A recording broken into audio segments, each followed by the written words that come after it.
toutes et à tous, et bonjour à tous les internautes qui nous rejoignent aussi, qui nous suivent sur Internet pour ce culte, et puis à tous ceux qui verront en replay le message. Que Dieu les bénisse tous et leur fasse du bien. On est au mois de février, n'est-ce pas? Et voilà le titre du message, « Ne te déguise pas ». C'est le moment des carnavals. Et on voit un peu partout fleurir ces défilés où les gens se déguisent. Il y en a des célèbres, des carnavals, hein, sans publicité, mais celui de Venise est pas mal. Hein. Et les gens aiment se masquer, se déguiser. Ne te déguise pas. Ne te déguise pas. On pourrait presque dire que si j'étais devant un public plus jeune, mais il y a quand même des jeunes, je dirais bas les masques. On vit dans un monde où les gens sont cachés derrière un masque, souvent. J'ai même envie de dire que c'est un carnaval permanent, toute l'année. Ce matin, le sujet va porter sur la sincérité, la vérité, la transparence. Un petit rappel pour vous expliquer que, à l'époque des Grecs, être sincère, c'était être sans cire. Les masques au théâtre étaient en cire et les acteurs portaient leurs masques devant leur visage et on les appelait, ces acteurs, des hypocrisis. Ça a donné en français les hypocrites, des gens qui ont un masque. Être sans cire pour l'acteur, c'était quand il enlevait son masque, il était sans cire, ce qui a donné en français sincère. Alors le carnaval est permanent, les gens se promènent dans la société tous les jours avec un masque, souvent pour se protéger, souvent pour montrer autre chose que la réalité. Nous savons que Dieu regarde au cœur, c'est un précieux texte de 1 Samuel 16, 7.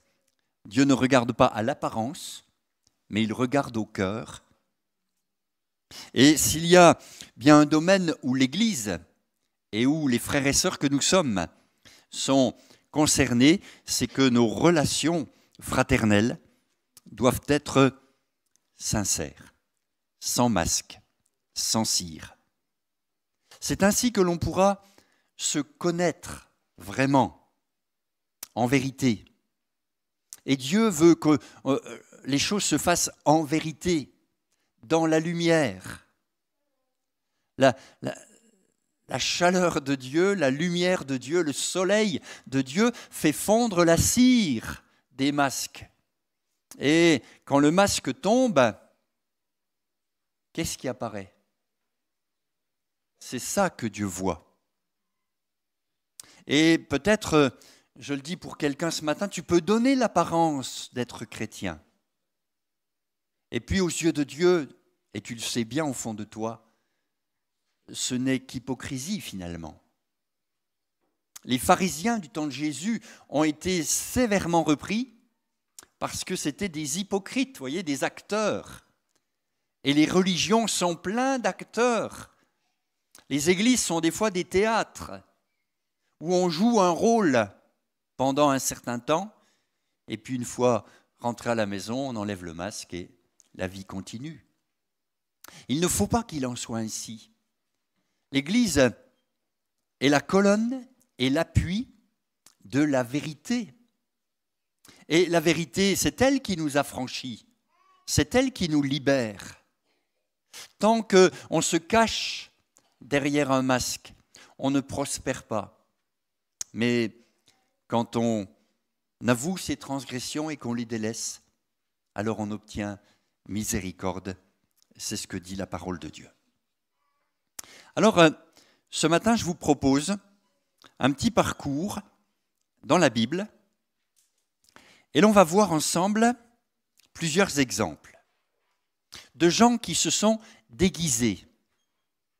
J'ai été frappé de trouver bien des passages où des gens comme nous, de la même nature que nous, ont choisi le déguisement. Et puis dans une deuxième partie, vous verrez que Dieu nous propose autre chose. Alors il y a d'abord l'exemple bien connu de Jacob dans Genèse 27, versets 15 à 24. Voilà ce que je lis. Rebecca prit les vêtements d'Ésaü, son fils aîné, les plus beaux, qui se trouvaient dans la maison, et elle les fit mettre à Jacob, son fils cadet. Elle couvrit ses mains de la peau des chevreaux et son cou qui était sans poil, et elle plaça dans la main de Jacob, son fils, le mets et le pain qu'elle avait préparés. Il vint vers son père et dit, « Mon père !» Isaac dit, « Me voici. Qui es-tu, mon fils ?» Isaac ne voit plus clair. Jacob répondit à son père, « Je suis Ésaü, ton fils aîné.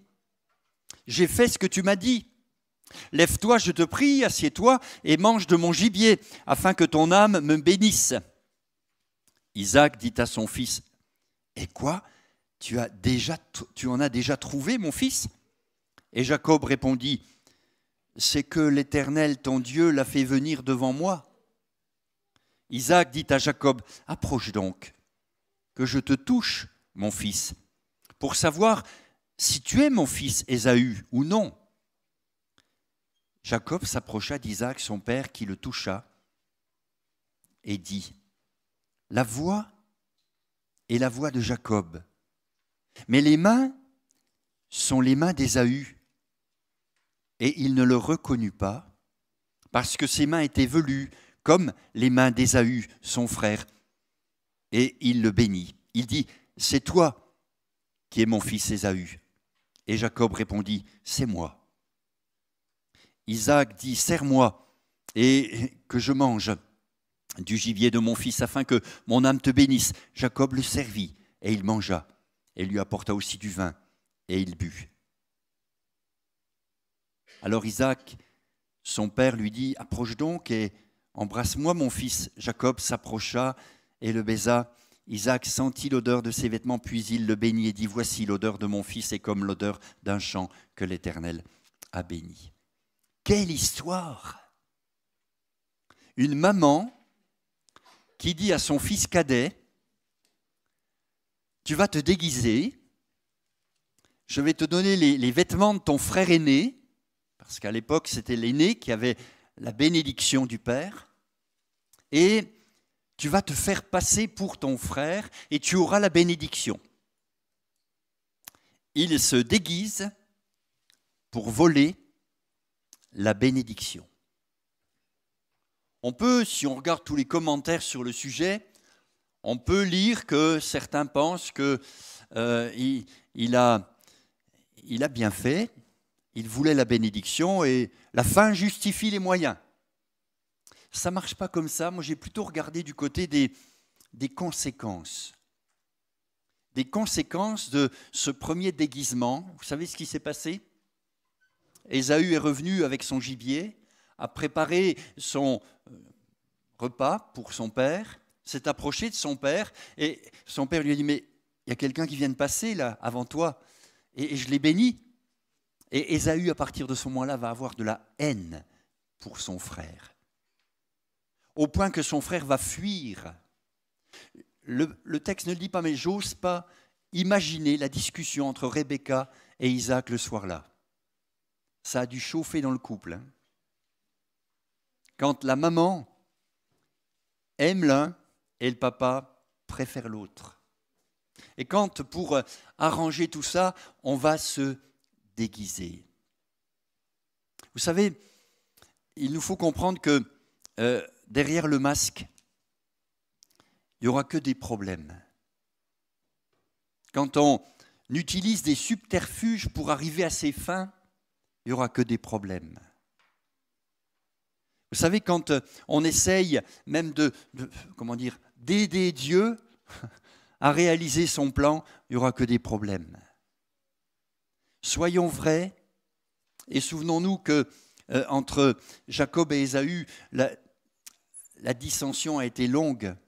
Il a fallu qu'un jour, et là je trouve que le texte est vraiment inspiré comme tout le reste des textes, mais Jacob dira « J'ai vu Dieu face à face et mon âme a été sauvée ». Ah, Jacob a compris quelque chose. Bon, maintenant il boite, il vient de passer par une expérience cette nuit-là, mais il dit « J'ai vu Dieu face à face et mon âme a été sauvée ». Et alors il va, en boitant, aller vers Ésaü, et là il n'y a plus de déguisement, et les deux frères tombent dans les bras l'un de l'autre. Je ne sais pas pourquoi je raconte cette histoire, ou plutôt si, je le sais très bien.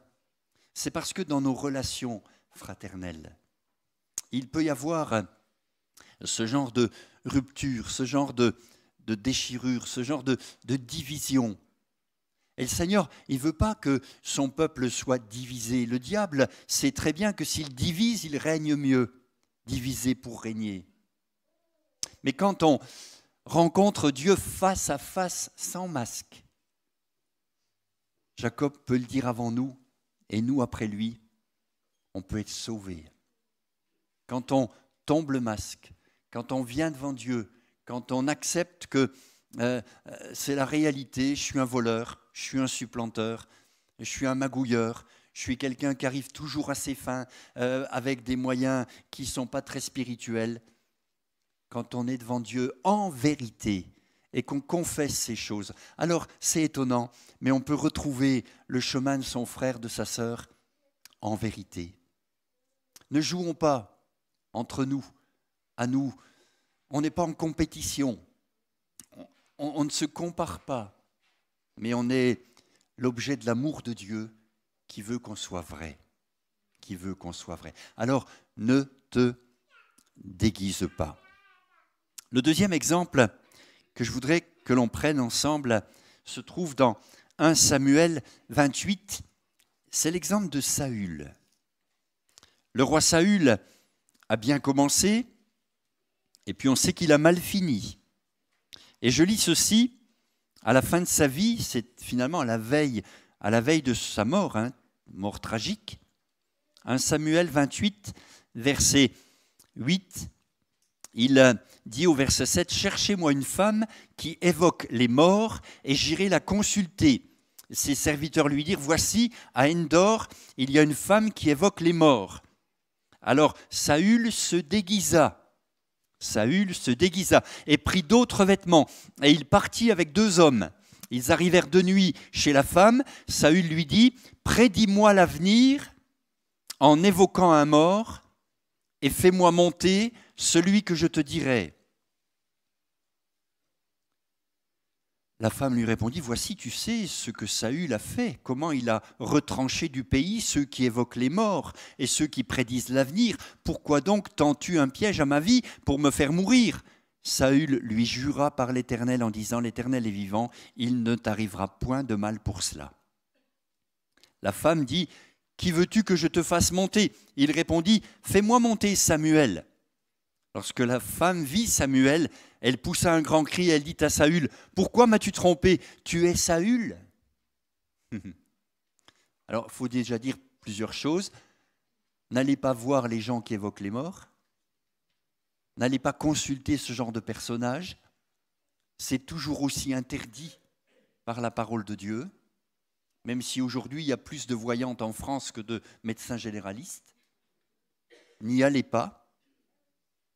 C'est une pratique interdite et Dieu a raison de mettre des barrières et un cadre à notre vie chrétienne. Pour connaître l'avenir, on a d'autres moyens qui s'appellent la foi tout simplement, de compter sur le Seigneur. Saül veut connaître l'avenir. Il n'est pas très rassuré parce que les Philistins sont aux portes, et puis il a un concurrent direct qui s'appelle David, qui le poursuit de sa haine depuis des mois, des années. Et plus il s'entête dans ce chemin-là, plus son cœur va être amer, dur, méchant, violent. Saül ne s'arrange pas dans les derniers temps et il va même franchir la ligne rouge et dire puisque je peux plus, puisque Dieu ne me répond plus, puisque je peux plus, je vais aller consulter quelqu'un. Seulement, il sait très bien que c'est lui-même qui a établi la loi de ne pas y aller. Il fait le contraire de ce qu'il a établi. Et attention, ce n'est pas parce que cette femme a fait remonter Samuel que ça permet d'aller prier les morts, évoquer les morts, parler aux morts. Ça, c'est toujours interdit. Mais dans ce contexte-là, Samuel déguisé va être démasqué et Samuel va lui dire « Demain, tu seras avec moi dans le séjour des morts. » Il mourra effectivement le lendemain et sa fin sera tragique puisqu'il se jette sur son épée. En d'autres termes, se suicide. Quand on a un masque, quand on n'a qu'une apparence, on vit derrière le masque des choses qui peuvent être dangereuses et mortelles. C'est la vérité qui nous fait du bien, c'est la vérité qui nous affranchit, c'est de tomber le masque qui fait que Dieu peut nous parler, peut nous atteindre, peut nous transformer. Pourquoi est-ce qu'on se cache derrière le masque ? Pourquoi est-ce qu'on veut se protéger comme ça alors que ce n'est pas une protection ? Le Seigneur appelle, je crois, chacun de nous à lui faire confiance. Notre avenir, mais il est dans la main du Seigneur. Nous sommes assurés qu'il a pour nous le meilleur avenir qui soit. Je connais les projets que j'ai formés pour toi, projets de paix, non de malheur. Ces exemples sont terribles, autant celui de Jacob que celui de Saül. Et l'on voit bien que se déguiser n'est pas la solution. On continue dans ce petit parcours biblique. Il y a un autre exemple dans le premier livre des Rois, au chapitre 14 et au verset 1er. C'est l'exemple de la femme de Jéroboam. Jéroboam est roi d'Israël, une partie du royaume du Nord, et on prend le récit au chapitre 14, verset 1. Je lis ceci. Dans ce temps-là, Abija, fils de Jéroboam, devint malade. Et Jéroboam dit à sa femme, « Lève-toi, je te prie, et déguise-toi, pour qu'on ne sache pas que tu es la femme de Jéroboam. Et va à Silo, voici, là, et Achija, le prophète. C'est lui qui m'a dit que je serais roi de ce peuple. Prends avec toi 10 pains, des gâteaux, un vase de miel, et entre chez lui. Il te dira ce qui arrivera à l'enfant. » La femme de Jéroboam fit ainsi, elle se leva, alla à Silo et entra dans la maison d'Achija. Achija ne pouvait plus voir, car il avait les yeux fixes par suite de la vieillesse. Écoutez bien la suite. L'Éternel avait dit à Achija, « La femme de Jéroboam va venir te consulter au sujet de son fils parce qu'il est malade. Tu lui parleras de telle et telle manière. Quand elle arrivera, elle se donnera pour une autre. » Lorsqu'Achija entendit le bruit de ses pas, au moment où elle franchissait la porte, il dit « Entre, femme de Jéroboam, pourquoi veux-tu te donner pour une autre ? Je suis chargé de t'annoncer des choses dures. Va, Dis à Jéroboam, ainsi parle l'Éternel, le Dieu d'Israël, je t'ai élevé au milieu du peuple, je t'ai établi chef de mon peuple d'Israël, j'ai arraché le royaume de la main de la maison de David et je te l'ai donné. Et tu n'as pas été comme mon serviteur David, le voilà donc dévoilé. Et puis on apprend, si on fait la lecture jusqu'au verset 18, que la femme de Jéroboam apprend que son enfant mourra. Elle se déguise pour aller consulter Dieu. Elle se déguise pour venir consulter Dieu. Moi, j'aime bien le vieux prophète qui est là, pas vous? Alors, il est aveugle, il ne voit plus rien. Mais il n'est pas aveugle spirituellement, il est en relation avec Dieu. Lui, il n'a pas de masque, Dieu lui parle et Dieu l'avertit. Voilà, la femme de Jéroboam va venir te voir, elle va se faire passer pour une autre et voilà ce que tu lui diras. Et ça ne manque pas, la femme arrive bien déguisée et avant même qu'elle ait franchi le seuil de la porte, le vieux prophète aveugle dit « Entre, femme de Jéroboam !»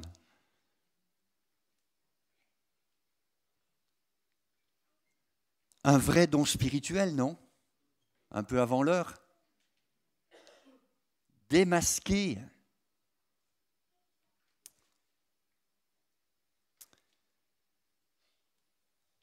Pour consulter Dieu, pour venir devant Dieu, pour pouvoir entendre sa parole correctement.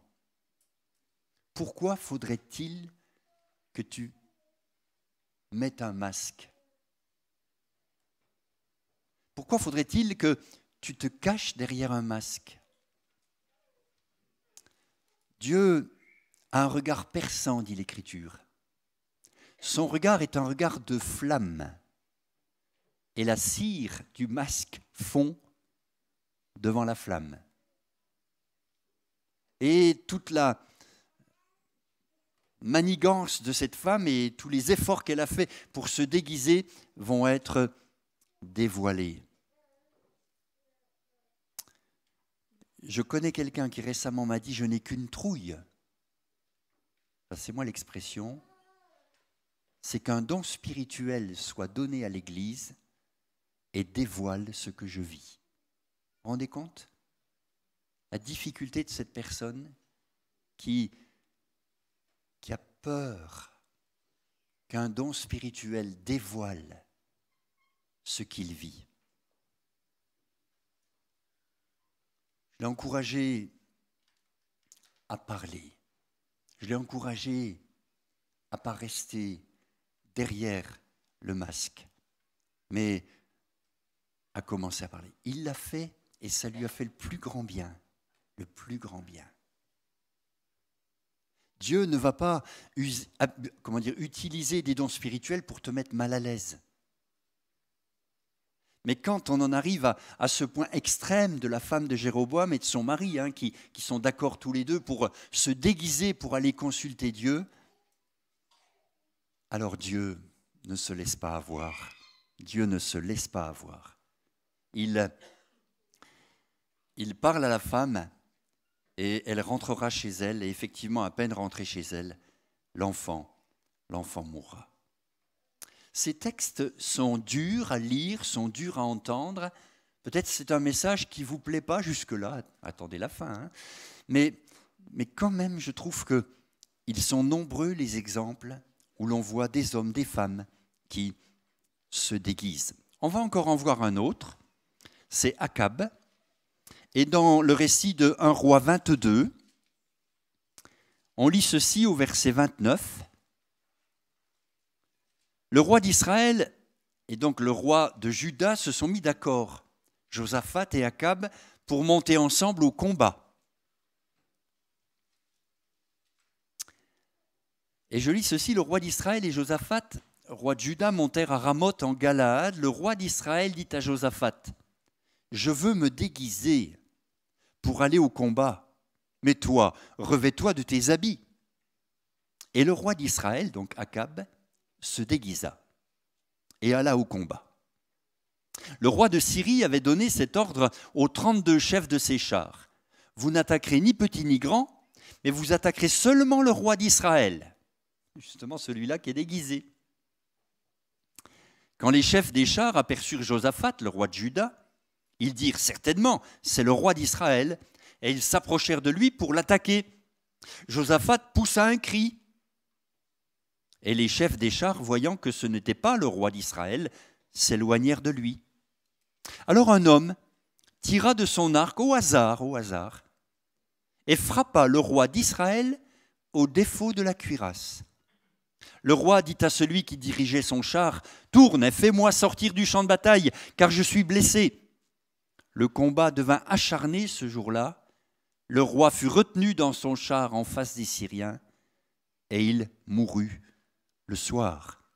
Le sang de la blessure coula dans l'intérieur du char. Au coucher du soleil, on cria pour tout le camp, chacun à sa ville et chacun dans son pays. Akab, il n'est pas tranquille.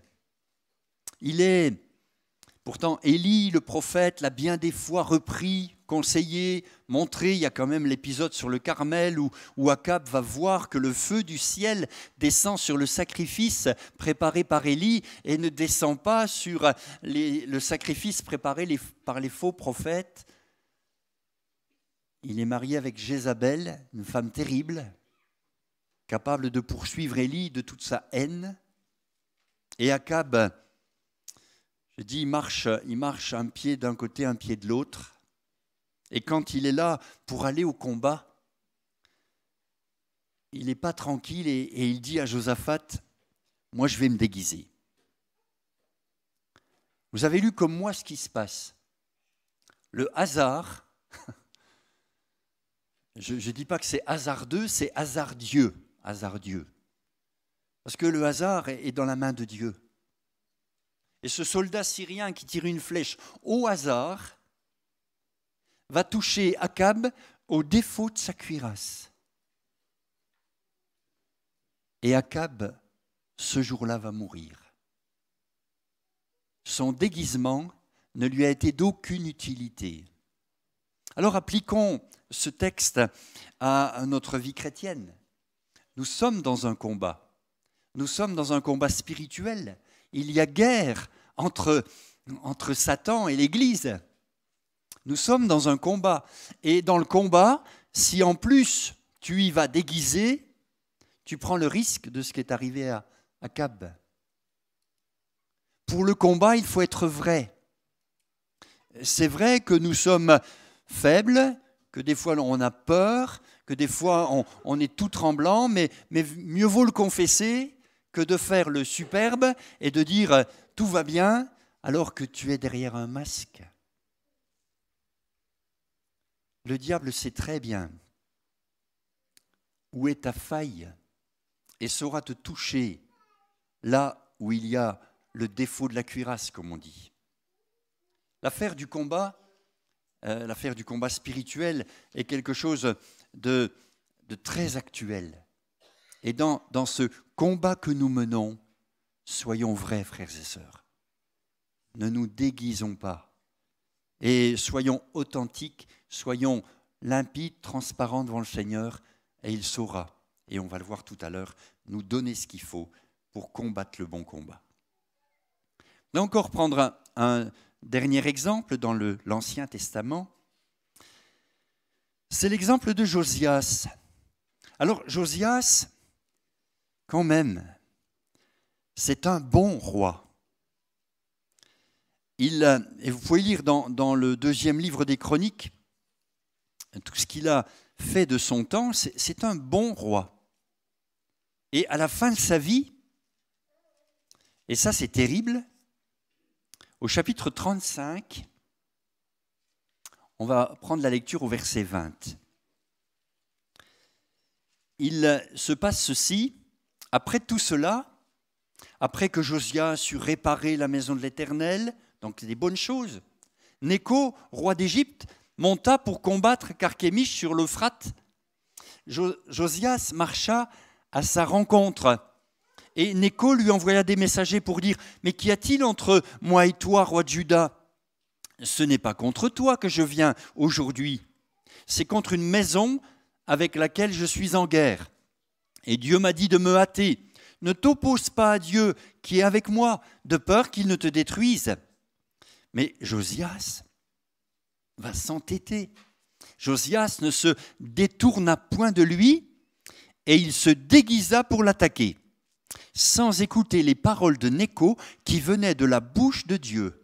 Il s'avança pour combattre dans la vallée de Megiddo. Les archers tirèrent sur le roi Josias et le roi dit à ses serviteurs « Emportez-moi, car je suis gravement blessé. » Ses serviteurs l'emportèrent du char, le mirent dans un second char qui était à lui et l'amenèrent à Jérusalem. Il mourut et fut enterré dans le sépulcre de ses pères. Qu'est-ce que c'est dommage! Josias, jusque-là, tu avais bien marché, tu avais fait ce qu'il fallait, les réformes qu'il fallait, réparer la maison de l'Éternel, remettre la loi de l'Éternel au goût du jour. Un bon roi. Mais qu'est-ce qui te prend, Josias, à t'entêter pour aller contre la volonté de Dieu? Et là apparaît à nouveau le déguisement. Et les conséquences sont terribles. Sa fin va être tragique. Moi, ce texte m'encourage à faire attention. Ce n'est pas parce que tu as marché depuis tout un temps fidèlement que tu es à l'abri de l'entêtement, de prendre ta volonté pour la volonté de Dieu. Attention, il y a des choses qui sont écrites pour notre instruction, encore une fois. Et alors que cet homme fait partie des bons rois de Juda, il veut peut-être, il pense peut-être que puisque c'est un bon roi, il peut aller attaquer le roi d'Égypte. Il se mêle de ce qui ne le regarde pas.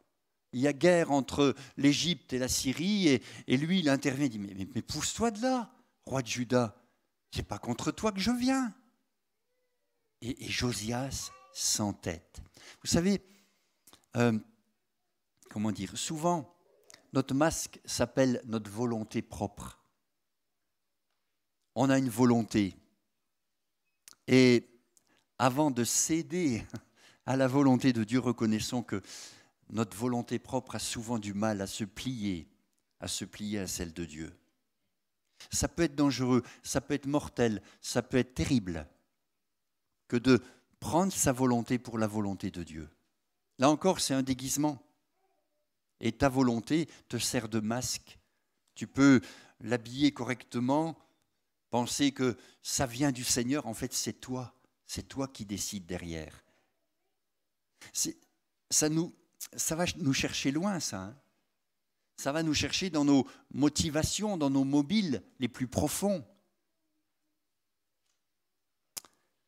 Seigneur, et on le dit avec notre bouche, je veux faire ta volonté, que ta volonté soit faite. Ok, et Dieu nous prend au mot. Et à ce moment-là, on s'aperçoit que faire plier notre volonté aux paroles de sa bouche, à sa volonté, c'est aussi un exercice important. Alors passons dans le Nouveau Testament et regardons ce que dit l'Écriture. Vous trouverez ça dans 2 Corinthiens 11, 13 à 15. Satan se déguise, tiens lui aussi, en ange de lumière. Et ses ministres également. Et pour travailler dans l'œuvre de Dieu, mais pas travailler pour construire, mais travailler pour détruire. Et il se déguise en ange de lumière. Et il va nous falloir toute l'aide de Dieu, toute l'aide du Saint-Esprit, tout le discernement nécessaire pour démasquer que derrière une brebis, il y a un loup. Que derrière un ange, il y a Satan. C'est le roi du déguisement. Il sait très bien se déguiser et faire comme si il était ange de lumière et comme si ses ministres étaient des brebis, des agneaux tout doux. Faut le savoir, les textes le disent, C'est aussi, je crois, pour ça qu'il faut qu'on ait le courage de bien regarder les choses en face. Nous sommes devant le roi du déguisement qui certainement va te proposer un masque ou l'autre, mais fais attention et prends acte qu'il est maître dans l'art du déguisement et que ses ministres également savent se déguiser. Puis enfin, je termine parce que la première partie est un peu longue, mais c'est des textes qui sont terribles à lire. Je termine par un exemple dans les églises. Et là, on peut aller dans le livre de l'Apocalypse. Et on lit au chapitre 2, au chapitre 3. Vous savez, les 7 lettres là. Tu passes pour être vivante, mais tu es morte.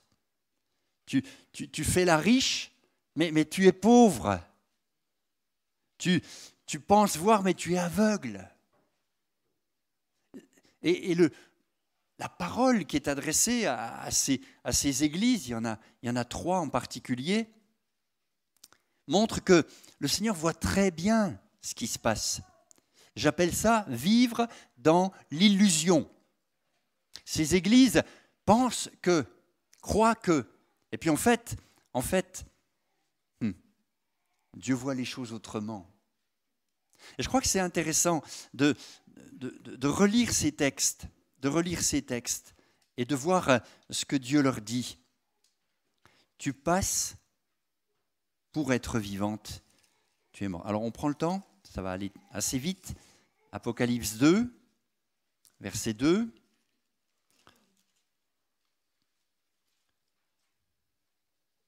Je connais tes œuvres, ton travail, ta persévérance. Je sais que tu ne peux supporter les méchants, que tu as éprouvé ceux qui se disent apôtres et qui ne le sont pas, très bien, et que tu les as trouvés menteurs, que tu as de la persévérance, que tu as souffert à cause de mon nom, que tu ne t'es point lassé, très bien. Mais il y a quelque chose que je vois, c'est que tu as abandonné ton premier amour. Au chapitre 3, verset 1, je connais tes œuvres, je sais que tu passes pour être vivant et tu es mort. Au verset 17, parce que tu dis, je suis riche, je me suis enrichi, je n'ai besoin de rien, et parce que tu ne sais pas que tu es malheureux, misérable, pauvre, aveugle et nu, je te conseille, etc. On voit bien que la situation spirituelle de ces églises est dangereuse. Ils pensent que tout va bien et Dieu leur dit attention, attention. Nous ne devons pas vivre dans l'illusion. Nous ne devons pas penser que, voilà, parce qu'on a été présent 2 heures de temps le dimanche matin, Dieu est content. Moi, je pense qu'il y aura des surprises dans le ciel. Je regarde, puisque le contexte actuel, l'actualité nous parle de tremblements de terre, de difficultés dans certains pays. Je regarde comment est l'Église dans certains pays, où ils n'ont rien matériellement, où ils sont complètement démunis, complètement éprouvés, persécutés. Et quand on se renseigne un peu, on trouve une belle Église, souterraine certes, cachée, mais tellement florissante, tellement belle. Aux yeux de Dieu, ces églises occidentales qui ont tout, qui des fois font pas grand-chose, par rapport à ces églises souterraines, persécutées, qui, au prix de leur vie, vont quand même dehors témoigner. Aux yeux de Dieu, quelle église pensez-vous être la plus belle église aux yeux de Dieu? Ne vivons pas dans l'illusion d'un matérialisme qui est trompeur et ne passons pas pour être riches alors qu'on est pauvre. Ne disons pas qu'on voit alors qu'on ne voit rien. Reconnaissons devant Dieu que quand Dieu nous parle, fait fondre la cire du masque et puis nous dit, ben voilà ton état. Ce n'est pas pour nous condamner, ce n'est pas pour nous mettre mal à l'aise, c'est pour nous aider. C'est pour nous parler et nous délivrer du masque. Alors, en deuxième partie, Je voudrais vous dire comment Dieu parle dans sa parole. Il ne dit pas « ne déguise-toi », il dit « revêt-toi ». C'est différent. Revêt-toi. Et il y a un texte important qui est connu, et qui est Éphésiens 6, versets 11 à 17. On prend le temps de le lire parce qu'il est beau et il dit bien les choses. Revêtez-vous de toutes les armes de Dieu. Et ça, ce n'est pas du déguisement, hein, afin de pouvoir tenir ferme contre les ruses du diable. Car nous n'avons pas à lutter contre la chair et le sang, mais contre les dominations, contre les autorités, contre les princes de ce monde de ténèbres, contre les esprits méchants dans les lieux célestes. C'est pourquoi prenez toutes les armes de Dieu, afin de pouvoir résister dans le mauvais jour et tenir ferme après avoir tout surmonté. Tenez donc ferme, ayez à vos reins la vérité pour ceinture. Revêtez la cuirasse de la justice. Mettez pour chaussure à vos pieds le zèle que donne l'évangile de paix. Prenez par-dessus tout cela le bouclier de la foi, avec lequel vous pourrez éteindre tous les traits enflammés du malin. Prenez aussi le casque du salut et l'épée de l'esprit, qui est la parole de Dieu. Faites en tout temps par l'esprit toutes sortes de prières et de supplications. Veillez à cela avec une entière persévérance. Ne te déguise pas, mais revêt-toi. Revêt-toi. Et là, si on fait le tour rapidement, pour terminer, on s'aperçoit que Dieu prévoit pour la tête de mettre un casque.